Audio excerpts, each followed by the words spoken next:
علیکم ورحمۃ اللہ وبرکاتہ۔ آج محفل عرفان میں ذکر مصطفیٰ صلی اللہ علیہ وسلم کا جس انداز سے کیا گیا، یہ پوری سما، یہ محفل اور یہاں پر بیٹھے ہوئے ہر ایک شخص کے اندر ایک وجدان کی کیفیت طاری ہو گئی، کیونکہ جب بھی ذکر مصطفیٰ کیا جاتا ہے تو دلوں کو قرار ملتا ہے، تسکین قلب جاں ہوتی ہے، راحت جاں ہوتی ہے، کیونکہ سرکار دو عالم صلی اللہ علیہ وسلم کا جب ذکر کیا جائے گا شیطان بھاگ جائے گا۔ سب سے بڑا معجزہ ہی یہی ہے کہ آپ کو روکے گا شیطان سرکار کے ذکر کرنے کی وجہ سے۔ آپ ذکر کریں گے، شیطان بولے گا نہ کرو، وہ روکے گا، روڑے اٹکائے گا، آپ کو قلب کو، آپ کی ذہن کو منتشر کرے گا۔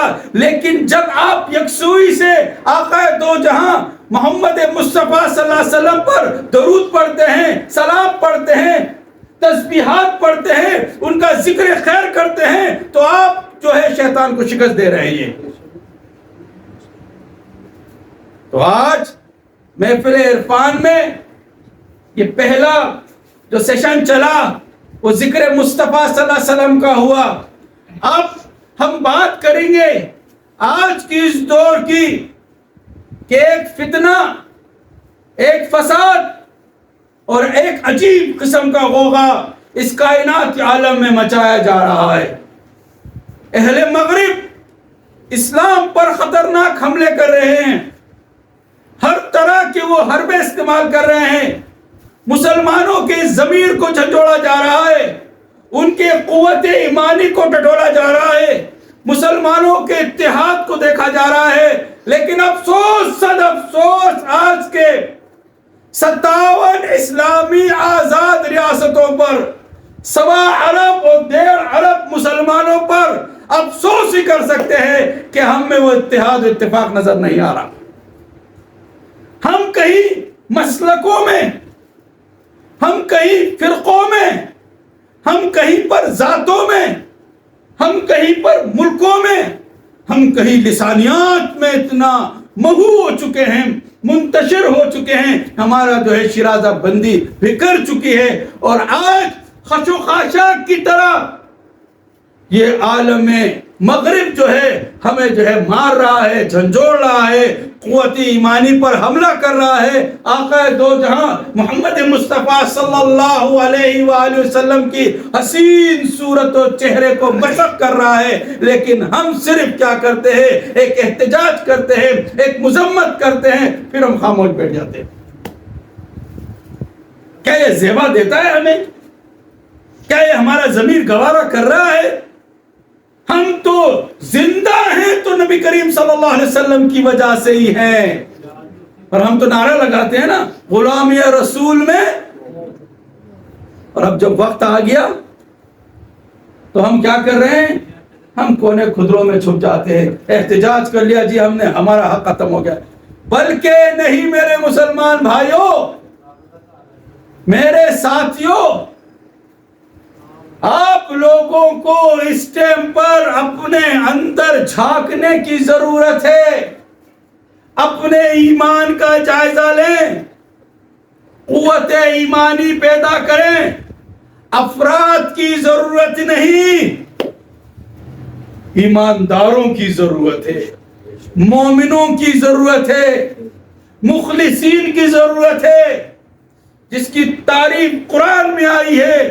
ایسے اشخاص کی ضرورت ہے، وہ محدود چند کیوں نہ ہو، غالب ہو جاتے کثیر پر۔ اس میں لکھا نا کلام میں اللہ نے فرمایا کہ کم من فیۃ قلیلۃ غلبت فیۃ کثیرۃ باذن اللہ۔ اللہ تعالیٰ اپنی اذن سے، اپنی رضا سے، اپنی پوری تجلیات انوار سے اپنے ملائکہ کی پوری فوج لے کر آ جاتا ہے۔ آپ اگر عددی اکثریت سے کم مقدار میں ہیں، تھوڑے سے ہیں، لیکن کثیر پہ غلبہ دے دیتا ہے۔ کس کے اذن سے؟ اپنے اذن سے۔ کس کے لیے؟ کالی کملی والی کے لیے۔ شرط یہ ہماری زندگی مشروط ہے، خالی زبان سے کہہ دینا لا الہ کچھ حاصل نہیں، جب تک کہ دل و نگاہ مسلمان نہیں تو کچھ بھی نہیں۔ اندر تبدیلی جب تک نہیں لائیں گے میرے بھائیوں، ہم ویسے ہی خچ و خاچا کی طرح بہتے رہیں گے۔ جو کچھ سویڈن میں ہوا، اسی مہینے میں ہوا، بھئی چاہیے تو یہ تھا، پاکستان اسلامی ریاست ہے، لیلۃ القدر کی مبارک ساعتوں میں بنا، ہمارا دعویٰ یہ ہے کہ اسلام کا قلعہ ہے، تو یہ کیسا قلعہ دار بیٹھا ہوا ہے کہ اس کو جرأت ہی نہیں ہوئی کہ سب سے پہلے تو وہ سفیر کو جو ہے ملک بدر کرتا، پھر اس سویڈن کو جو ہے یہ جو ہے انتہائی جو ہے اس کو جو ہے نا تمام مصنوعات کا بائیکاٹ کرتا اور اس کو جو ہے بلیک لسٹ قرار دیتا۔ تو ہم کہتے کہ ہاں جی آپ جو ہے اس کے اہل ہیں، بلکہ اسے پتہ چل رہا ہے کہ اہلیت ختم ہو چکی ہے، خوف طاری ہے آپ کے اوپر، مغرب کا خوف آپ کے اوپر اتنا ہے کہ آپ گھبرا رہے ہیں کہ بھئی اگر میں اس کو نکالوں گا تو میرا دال پانی کس طرح چلے گا۔ ارے توکل کرو اس ذات پر اور ایمان رکھو کالی کملی والے پر، آپ کو وہ غالب کر دے گا۔ لیکن کہاں ہے، کہاں ہے؟ آج ہم جگانا چاہتے ہیں ضمیر کو، ہم جھنجھوڑنا چاہتے ہیں آپ کو، بھئی آپ کو اسلام ملا گھر کے اندر، کوئی محنت آپ نے نہیں کی، پوچھو جا کر اولا میں صحابہ کرام رضی اللہ تعالیٰ عنہ کو، حضرت بلال حبشی سے پوچھو، حضرت یاسر کو دیکھو، حضرت سمیہ کو دیکھو، ابو جندل سے پوچھیں، سعد بن ابی وقاص سے پوچھیں، حضرت ابو عبیدہ بن جراح سے پوچھیں، خالد بن ولید رضی اللہ تعالیٰ عنہ سے پوچھیں، دیکھیں ان کے کردار کو، برچیاں لگے ہوئے ہیں، دین کے لیے قربانیاں دے رہے ہیں، آنسو پھر بھی جاری ہے کہ ہم نے دین کے لیے کیا کیا، سب کچھ قربان کر دیا، اپنا آل اولاد جائیداد ہر چیز قربان سرکار پہ کر دی، پھر بھی کہہ رہے کہ جی ہم نے تو تھوڑا سا کیا، سرکار نے تو ہم پر اتنا احسان کیا، ہم پر اتنی بڑی نعمت دی، ہمیں جو ہے اپنا دیدار کرا دیا، ہمیں ہاتھ دے دیا، ید اللہ دے دیا، ہم نے وہ کلام سنا جو کلام اللہ ہے، جو آخری کلام قرآن مجید ہم نے آپ کی زبان اطہر سے سنا، اور سن کے جو ہے ہم اس کائنات کے عالم کے وارث بن گئے۔ کیا تھا ان کے پاس؟ صرف کالی کملی والے پر ان کا ایمان تھا، ہر چیز قربان کر رہے تھے۔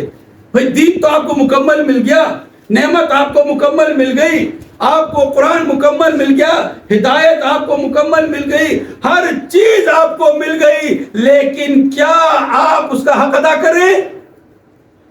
کیا آپ نے کبھی سوچا کہ اللہ نے آپ کو آنکھیں دی، ہاتھ دیا، عقل دیا، شعور دیا، فہم دیا، ادراک دیا، سب کچھ دے کے آپ کو بہترین صورت میں پیدا کیا، بہترین صورت انسان کی، بہترین احسن تقویم میں، اور پوری کائنات کے عالم آپ کے دست قدرت میں موجود ہے، اپنی مرضی سے آپ سب کچھ کر رہے ہیں۔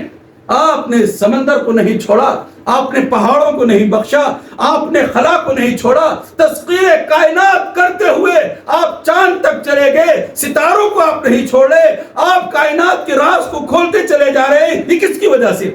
اس عقل کی وجہ سے۔ تو بنانے والا کون ہے؟ بنانے والا کون ہے؟ کس نے آپ پر احسان کیا؟ کیا خالی کھانا پینا ہے زندگی اس کا نام ہے؟ ارے بابا زندگی اس کا نام نہیں ہے۔ بہترین گھر بناتی ہے چڑیا، کتنا زبردست ایک ایک تنکا لاتی ہے، اس کی انجینئرنگ کو تو دیکھیں، وہ ہوا کے جھونکے بھی کھا رہا ہے، گر رہا نہیں، بارش بھی برس رہی ہے، اس کو کچھ نہیں ہو رہا، بہترین گھر بنا رہی انہیں۔ حتیٰ کہ ایک ایسا پرندہ ہے وہ اپنے لیے دروازہ تک بناتا ہے، انہیں سب کچھ بنا رہا ہو۔ تو ہم بھی بہترین محل بنا کے رہ جائیں تو کیا کر لیں گے؟ دائمی ہے۔ اگر دائمی زندگی چاہیے، حضور نبی کریم صلی اللہ علیہ وسلم، صحابہ کرام رضی اللہ تعالی علیہ مجمعین اور اہل بیت کے طریقہ کار پہ چلنا پڑے گا، آپ کو ان کا اسوہ حسنہ اختیار کرنا پڑے گا، ان کی طرح خوف خدا رکھنا پڑے گا، ان کی طرح عشق و محبت کرنا پڑے گا۔ وہی نمونہ انسانیت ہر زمانے کے لیے رہیں گے، کوئی بھی دوسرا نہیں آ سکتا، نہ ان کے بدِ مقابل کوئی آ سکتا ہے، نہ اس جیسا کوئی آ سکتا ہے۔ وہ ایک ہی ہے، وہ احسان سرکار نے کیا، 1400 سال پہلے کیا، اور آپ کو دین مل گیا مکمل. اور مکمل ملنے کے بعد ہم اپنے اپنے فرقوں میں، اپنے اپنے مسلکوں میں، اپنی اپنی ذاتوں میں اور اپنے اپنے جو ہے نا ہم نے گروہ بنا کے بیٹھ گئے، اپنا اپنا کاروبار سجا کے بیٹھ گئے. 1.5 اینٹ کی مسجد بنا کر ہم نے دین کو مقید کر کے رکھ دیا. جو دین تبلیغ کا نام تھا، غیر اقوام کو حجت کا نام تھا، براہیم و دلائل کا نام تھا، ہم جو ہے نا اپنے ہی جو ہے ہم بحث کس سے کر رہے ہیں؟ ہم اپنے مسلمان بھائی سے کر رہے ہیں. ہم دلیل دے رہے ہیں تو اس کو دے رہے ہیں کہ یا رسول اللہ صلی اللہ علیہ وسلم بولنا کفر ہے، اب بولنا نہیں چاہیے. آپ تو جو ہے ان کو حاضر و ناظر سمجھ رہے، اگر سمجھیں گے تو کافر ہو گئے، نہیں سمجھی تو کافر ہو گئے. یہ کیا سلسلہ چل رہا ہے؟ بڑا مشہور واقعہ ہے نا کہ 2 مسجدوں کے اندر جو ہے لڑائی ہو گئی. ایک کہہ رہا ہے کہ جی ولدالدین پڑھنا، دوسرے نے کہا ولدالدین پڑھنا، اور دونوں ملا صاحبان، وہ مفتی صاحبان نے فتویٰ دے دیا اگر کسی نے ولدالدین پڑھا تو وہ کافر ہو گیا، اسلام سے خارج ہو گیا، ختم ہو گئی. دوسرے نے کہا کہ جو بھی ولدالدین پڑھے گا وہ بھی اسلام سے خارج ہو گیا، وہ کافر ہو گیا. عوام حیران پریشان ہو گئی کہ بھئی اب یہ کیا سلسلہ ہے؟ ایک مفتی صاحب کی بات مانیں، وہ بھی تو عالم فاضل ہیں، وہ بھی تو فارغ التحصیل ہیں، اگر ان کی بات مانیں تو اگر ان کی بات مانیں گے تو یہ تمام کافر ہیں، اگر ان کی بات نہ مانیں، ان کی بات مانیں گے تو تمام کافر ہیں. اسی اثناء میں یہ بحث چل رہی تھی. ایک اعرابی جس کو ہم دیہاتی کہتے ہیں وہ آ کے بھی بیٹھ گیا. وہ بیٹھنے کے بعد جو ہے وہ کیا کہہ رہا ہے کہ بھئی میں تو جنتی ہوں. وہ بھئی کس طرح جنتی ہو؟ یہاں تو فساد مچا ہوا ہے. بولا میں نہ اس مسجد چاہتا ہوں نہ اس مسجد چاہتا ہوں، نہ اس کے پیچھے نماز پڑھتا ہوں نہ اس کے پیچھے نماز پڑھتا ہوں، میں تو جنتی ہو گیا. اب یہ کیا حال ہو گیا؟ ہم نے امت کو تقسیم کر دیا، امت متنفر ہو رہی ہے. جدید تحقیق کرنے والے لوگ پریشان ہیں کہ بھئی کیا کریں ہم. ارے چھوڑو اس الجھنوں کو، کسی کے پاس کوئی اختیار نہیں ہے.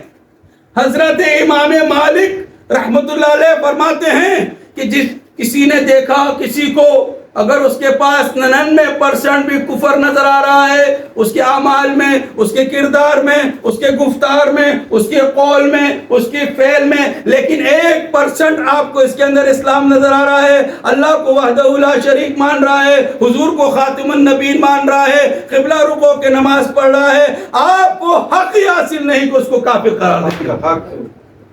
لیکن آج ہے یہاں پر ہم نے تو یہ فیکٹریاں کھول کے رکھی ہوئی ہیں، بس صبح دوپہر شام کفر کے فتوے تقسیم کر رہے ہیں. آج میں کہتا ہوں نوجوانوں سے تحقیق کریں، جا کے دیکھیں جس نے کفر کے فتوے لگائے تھے کیا ان کے مزارات پہ چراغاں ہیں، اور جس پہ لگا گیا کفر کا فتویٰ اس کے مزار پہ کیا چراغاں ہے؟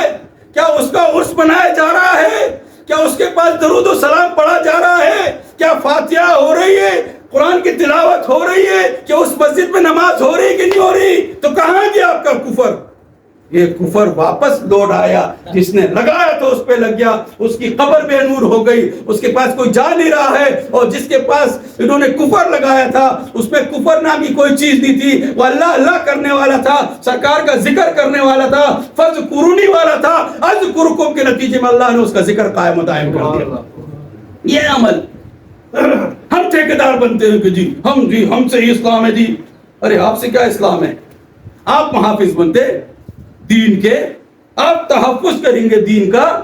ارے تحفظ تو پہلے سے ازل سے ہے نا، حضرت آدم علیہ السلام سے لے کر تحفظ سرکار کا کیا جا رہا ہے. حضرت آدم سے، ابھی کی بات نہیں ہے، ابھی آدم بھی نہیں آئے تھے. اس کائنات عالم میں حضرت انسان بھی موجود نہیں تھا، اس ٹائم پر بھی آقا کریم محمد مصطفیٰ صلی اللہ علیہ وسلم موجود تھے. بے شک یہ موجودگی کا ثبوت دنیا نے دیکھا.